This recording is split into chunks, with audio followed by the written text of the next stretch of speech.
Tripura hapangni malmata hamkrai tang bidingni loaji Mumbai 50 mini mobile veterinary unit fiogirikha Montri Sudhanshu Das Agartala Pragnam Bhabono hasteo kabangkuk tongo malmata pushinai rokni thani bebak shep shap sogoiren bagai romjaka obohayapri Fashilo Agartala Pragnam Bhabono songchak naitotok banda khlaimuni bisingti Tripura malmata hamkrai tang bidingni Montri SC Welfare Montri Sudhanshu Das ni manjak Mumbai 50 block beremni mini mobile veterinary unit fiogui rejak কাকরাং বানা নারী ফিয়োগিরখা মন্ত্রী সুধাংশু দাস আমি মনে করি ত্রিপুরা রাজ্যের ইতিহাসে এটা একটা ঐতিহাসিক ডিসিশন। আমি ধন্যবাদ জানাবো মাননীয় মুখ্যমন্ত্রী অধ্যাপক ডক্টর মানিক সাহাজিকে। ওনার প্রতিনিয়ত যে সহযোগিতা আমরা পেয়েছি, নিঃসন্দেহে ধন্যবাদ জানাবো আমাদের রাজ্যের অর্থমন্ত্রী প্রাজেশ সিংহ রায় মহোদয়কে। ওনারা আমাদেরকে সহযোগিতা করেছেন, বাজেটে অ্যালোকেশন দিয়েছেন, বাজেট স্পিচে ফিনান্স মিনিস্টার সেটাকে উল্লেখ করেছেন, যার কারণে আজকে কিন্তু আমরা সেই জায়গায় পৌঁছাতে পেরেছি। তো আমাদের এই যে চিকিৎসা পরিষেবা, আমরা মনে করি মানুষের সুস্থতার জন্য যতটা গুরুত্বপূর্ণ উদ্যোগ গ্রহণ করা উচিত, ঠিক তেমনি ভাবে পশু পাখি অসুস্থ হলে তাদের জন্যও অনুরূপ উদ্যোগ গ্রহণ করা উচিত। সেই বিষয়টাকে মাথায় রেখে আমাদের কিন্তু এই যে হেলথ কেয়ার ফ্যাসিলিটি সেটাকে আমরা ডেভেলপ করেছি।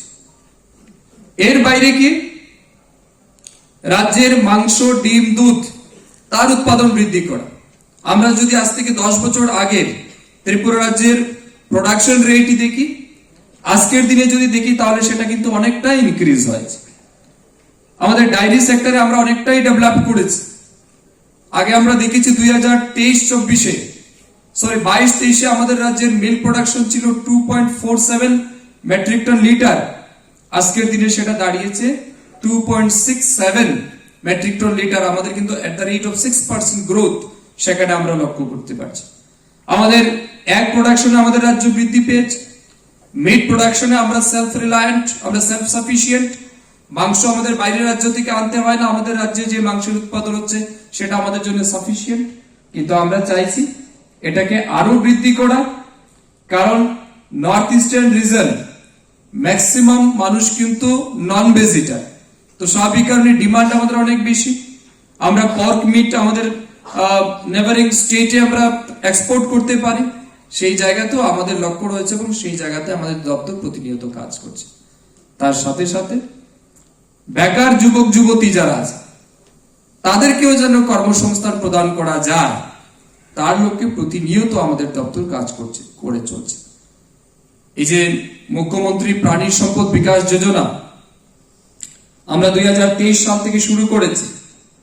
এই মুখ্যমন্ত্রী প্রাণী সম্পদ বিকাশ যোজনায় গেল বছরও প্রায় 20,000 মহিলার কাছে আমরা পোল্ট্রি বেনিফিট দিয়েছি। 20 ইউনিটস করে আমরা পোল্ট্রি দিয়েছি, যাতে তারা ডিম উৎপাদন করতে পারে, সেখান থেকে মাংসেরও যেন উৎপাদন হয়, তারা যেন স্বনির্ভর হতে পারে। আমরা বিভিন্ন এসটি ডমিনেটেড এরিয়াগুলিতে পিগলেট আমরা দিচ্ছি, ডিস্ট্রিবিউট করছি।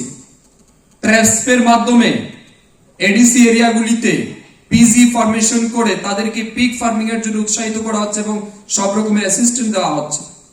এগুলি প্রতিনিয়ত আমাদের ডিপার্টমেন্ট কাজ করে চলছে।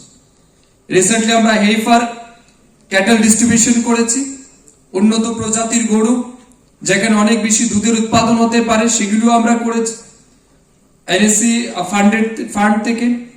আরো রিসেন্টলি আমাদের পরিকল্পনা আছে এই সংখ্যাকে বাড়ানো। এগুলি দ্রুত গতিতে আমাদের রাজ্যের গ্রামীণ অর্থনীতিকে মজবুত করার জন্য কিন্তু দপ্তর কাজ করছে। আমাদের টার্গেট কি? আমাদের টার্গেট হচ্ছে নিউট্রিশনাল সাপ্লাইকে সিকিউর রাখা, আমাদের সেই সেক্টরটাকে সিকিউর রাখা, প্রোডাকশন ইনক্রিজ করা এন্ড এমপ্লয়মেন্ট জেনারেশন করা। আমি আজকে লক্ষ্য করছি আমাদের রাজ্যে প্রায় প্রচুর যুবক যুবতী যারা এই স্কিমগুলির আওতায় বেনিফিট পেয়ে তারা আর্থিকভাবে স্বাবলম্বী হয়েছে। আমরা যখন ডিস্ট্রিক্ট লেভেল রিভিউ মিটিংগুলিতে যাই, ডিস্ট্রিক্ট রিভিউ মিটিংগুলিতে আমরা লক্ষ্য করছি, যখন আমরা ফিল্ড ভিজিটে যাচ্ছি, এমন অনেকজন প্রোগ্রেসিভ ফার্মারের বাড়িতে আমরা গেছি, তাদের ফার্ম ভিজিটে আমরা গেছি, যেখানে এক একজন প্রোগ্রেসিভ ফার্মারের ইয়ারলি ইনকাম কারোর 15 লাখ, কারোর 20 লাখ, তো কারোর 50 লাখ, কারোর 30 লাখ, কেউ 10 লাখ, এই ধরনের রোজগার আজকে এই সেক্টর থেকে কিন্তু মানুষ করছে। এবং সবচেয়ে লুক্রেটিভ সেক্টর হচ্ছে কিন্তু এই অ্যানিমাল হাজবেন্ডারি সেক্টর, কারণ মার্কেট আমাদের কাছে অ্যাভেলেবেল আছে, প্রোডাকশন আমাদের কাছে কম।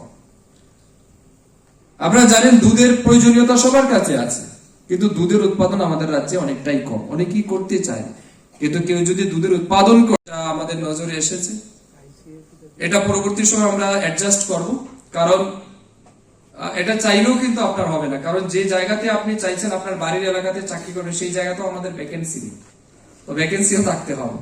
তো এটাও ঠিক, আপনাদের এত দূরে গিয়ে গড় ভাড়া থেকে যে টাকা পাবেন সেটা অনেকটা কষ্ট হবে, সেই বিষয়টা আমরা নিশ্চিত পরবর্তী সময় আলোচনা করব, এবং যাতে আপনাদের কোনোভাবে অসুবিধা না হয় সেই বিষয়টা নিশ্চয়ই কনসিডার করা হবে ডিপার্টমেন্টের পক্ষ থেকে, আমার বিশ্বাস।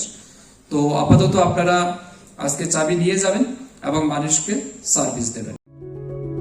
Step into a place full of new ideas and opportunities at Techno India University Tripura, where you learn, grow, and build your future. A place that truly helps your dreams become a reality.